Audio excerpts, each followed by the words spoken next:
मान्यताओं के अनुसार भगवान परशुराम को भगवान विष्णु का छठा 6वें अवतार माने जाते हैं।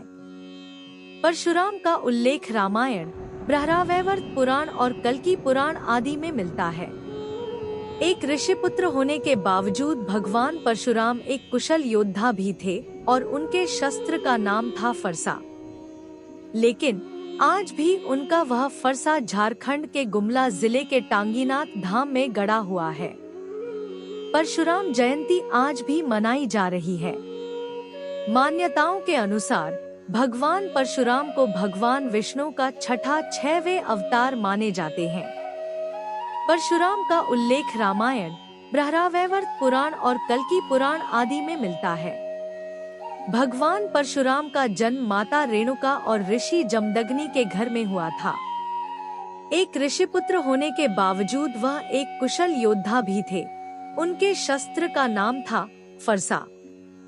लेकिन आज भी उनका वह फरसा झारखंड के गुमला जिले के टांगीनाथ धाम में गड़ा हुआ है और यह जगह रांची से लगभग 150 किमी दूरी पर स्थित है।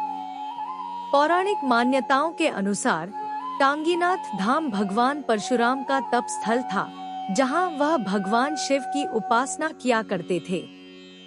इस फरसे की आकृति भी भगवान शिव के त्रिशूल से मिलती जुलती है। यही वजह है कि भक्त उस फरसे की पूजा भगवान के शिव के त्रिशूल के रूप में भी करते हैं। टांगीनाथ धाम से जुड़ी पौराणिक कथा। त्रेतायुग में राजा जनक की पुत्री सीता के स्वयंवर में श्री राम ने शिवजी का पिनाक धनुष तोड़ दिया था, जिसके बाद माता सीता ने उन्हें अपना वर चुना था। शिवजी का धनुष श्री राम द्वारा तोड़ देने की बात जब परशुराम को ज्ञात हुई तो वे अत्यंत क्रोधित हुए थे और उसके बाद वे स्वयंवर स्थल में पहुँचे, जहाँ भगवान परशुराम की बहस लक्ष्मण से हुई। लेकिन इसी बीच जब परशुराम को यह बात ज्ञात हुई कि भगवान श्री राम भी नारायण के अवतार हैं, तो उन्हें बहुत ही ज्यादा शर्मिंदगी महसूस हुई और उन्होंने तुरंत भगवान श्री राम ने क्षमा मांगी। शर्म से आहत होकर वे वहां से प्रस्थान कर गए और घने जंगलों के बीच स्थित एक पर्वत श्रृंखला में आश्रय लिया। यहाँ उन्होंने भगवान शिव की स्थापना कर गहन तपस्या शुरू की और इस दौरान उन्होंने अपने परशु यानी फरसे को भूमि में गाड़ दिया। टांगीनाथ धाम का प्राचीन मंदिर अब रखरखाव के अभाव में पूरी तरह से ढह चुका है। कभी आस्था और कला का प्रमुख केंद्र रहा यह क्षेत्र अब खंडहर में तब्दील हो गया है। हालांकि मंदिर नहीं बचा, लेकिन आज भी इस पहाड़ी पर प्राचीन शिवलिंग बिखरे हुए दिखाई देते हैं।